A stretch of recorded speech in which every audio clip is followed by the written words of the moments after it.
So I want everyone to know about you too, because I've told people so much about you. Well, I think that the most important, I suppose, the moral of the journey has been that it has been a journey, and I think being told that my condition was in my head and not to, there's nothing more that they can do, and that I just need to reduce stress and all of those things. I think that was actually helpful to me, because that forced me to look at other avenues. If I had have been medicated heavily, or if I had have accepted heavy medication, I would have just gotten stuck, and who knows how many years I would have gone on. Not to mention the fact that I was definitely getting worse and worse, so that's another whole story. But can you tell everyone, I know my clients would be so interested, what were your symptoms? You can drop your foot down. There we go, she's making that now. I tensed my leg because I was thinking. I know this. Let me just tell you, whenever anyone's highly in thought, their foot comes up, their toes go out. Well, yeah, it makes sense because everything's connected. Absolutely. So now I've forgotten the question. Sorry. Now I'm relaxed again. The interview's over. Relaxed again. I said, no, I'm forgetting. You said, tell us about, the symptoms. Oh, yeah. Yeah, you said, tell us about the symptoms. So the very first symptoms were what we call in medicine peripheral neuropathy. So a feeling of pins and needles in the feet. And that progressed really quickly. It was absolutely not there one day, and then the next day I had this strange sensation that I've never felt before, and it was in both feet, and it was progressive quickly. So almost within 2 weeks it was all the way up to my back. So quickly came up from the feet up to my back, and it included the whole area, and basically felt like that feeling that you get when you've legs have gone numb or your feet have gone numb and it's coming back. So it's that horrible agitating feeling where you just want it to end. Okay. And that's the feeling that I had. So, and that was the main symptom for quite a while, probably 6 months. And then we got on top of that with the B12, and it didn't progress, which was excellent, because that would have been horrible. And the neurologist said that it's, very likely a spinal cord injury, in the sense that the spinal cord, the lack of vitamin B12 to the nerves, has caused damage that is not going to reverse itself. And what did you think and feel at the time when you were told that? Oh, I was absolutely horrified, because the feeling is so bad, and I often describe it as fireworks. So it's the feeling of having fireworks going off all over your legs all day, every day. And of course, it's worse at night. It's not actually worse at night, but it's because it's calm, quiet, you're in bed. You're still. Yeah, and so that feeling, if you let it get to you, which I did a lot, just makes sleep completely impossible. So then and getting comfortable. Compounded by lack of sleep. So then you have the lack of sleep, but then I started to get symptoms of like cognitive issues. So I wasn't able to concentrate. I wasn't able to even just word finding.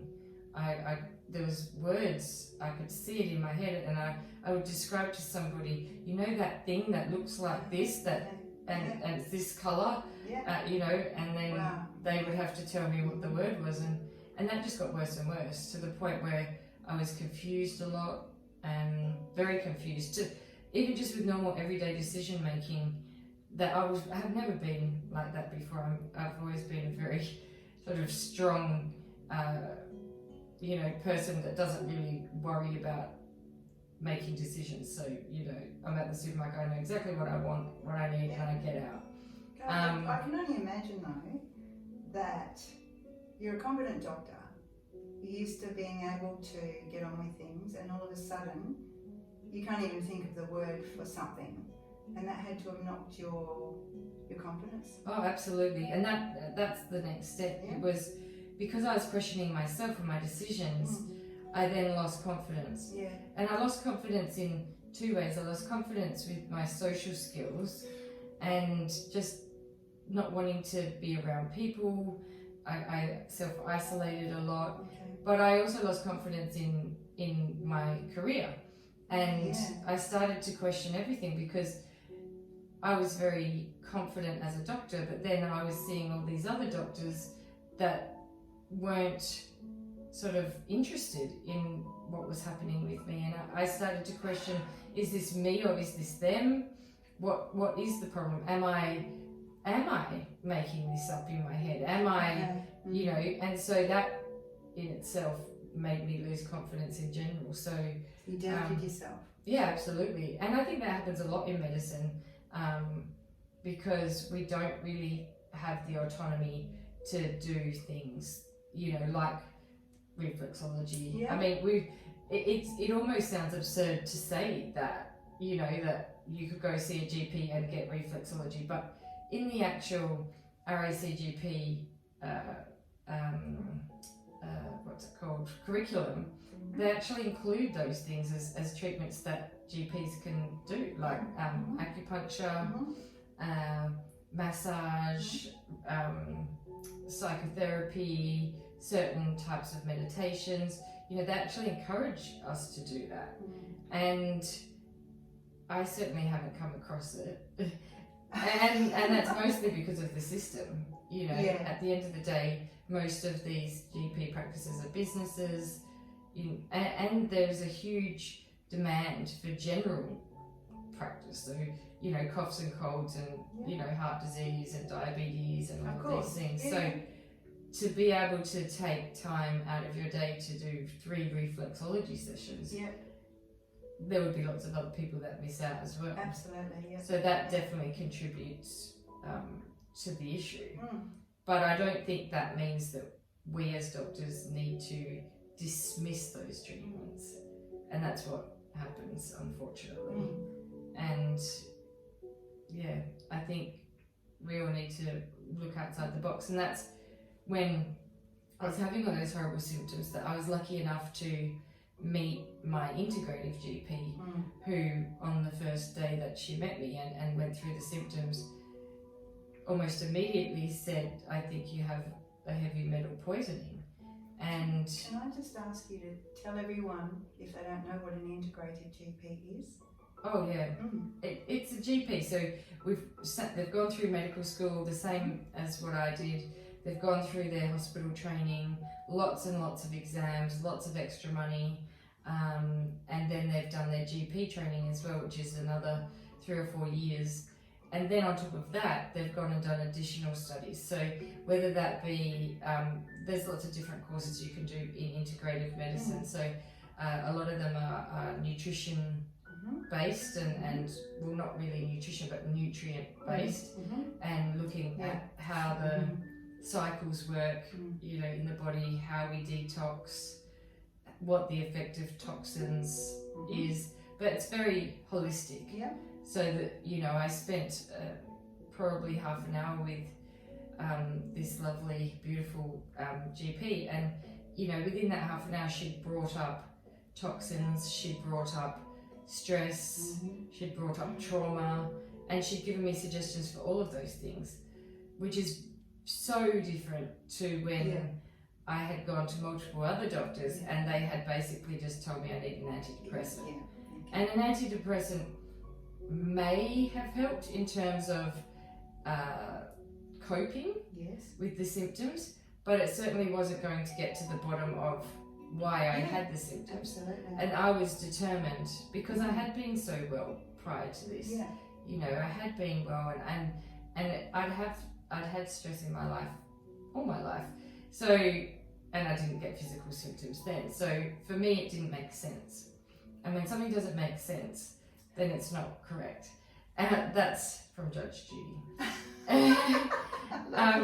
We love Judge Judy. So she's very wise. She doesn't put up with any rubbish. But it's true, if it doesn't make sense, and that's what my GP, you know, said to me. She said, what does make sense is that there's some sort of toxin, because you are getting worse, and you have all the symptoms of a heavy metal poisoning.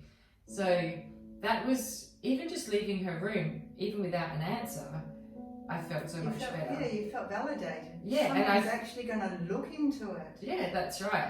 And to me, it was having the medical knowledge that I have.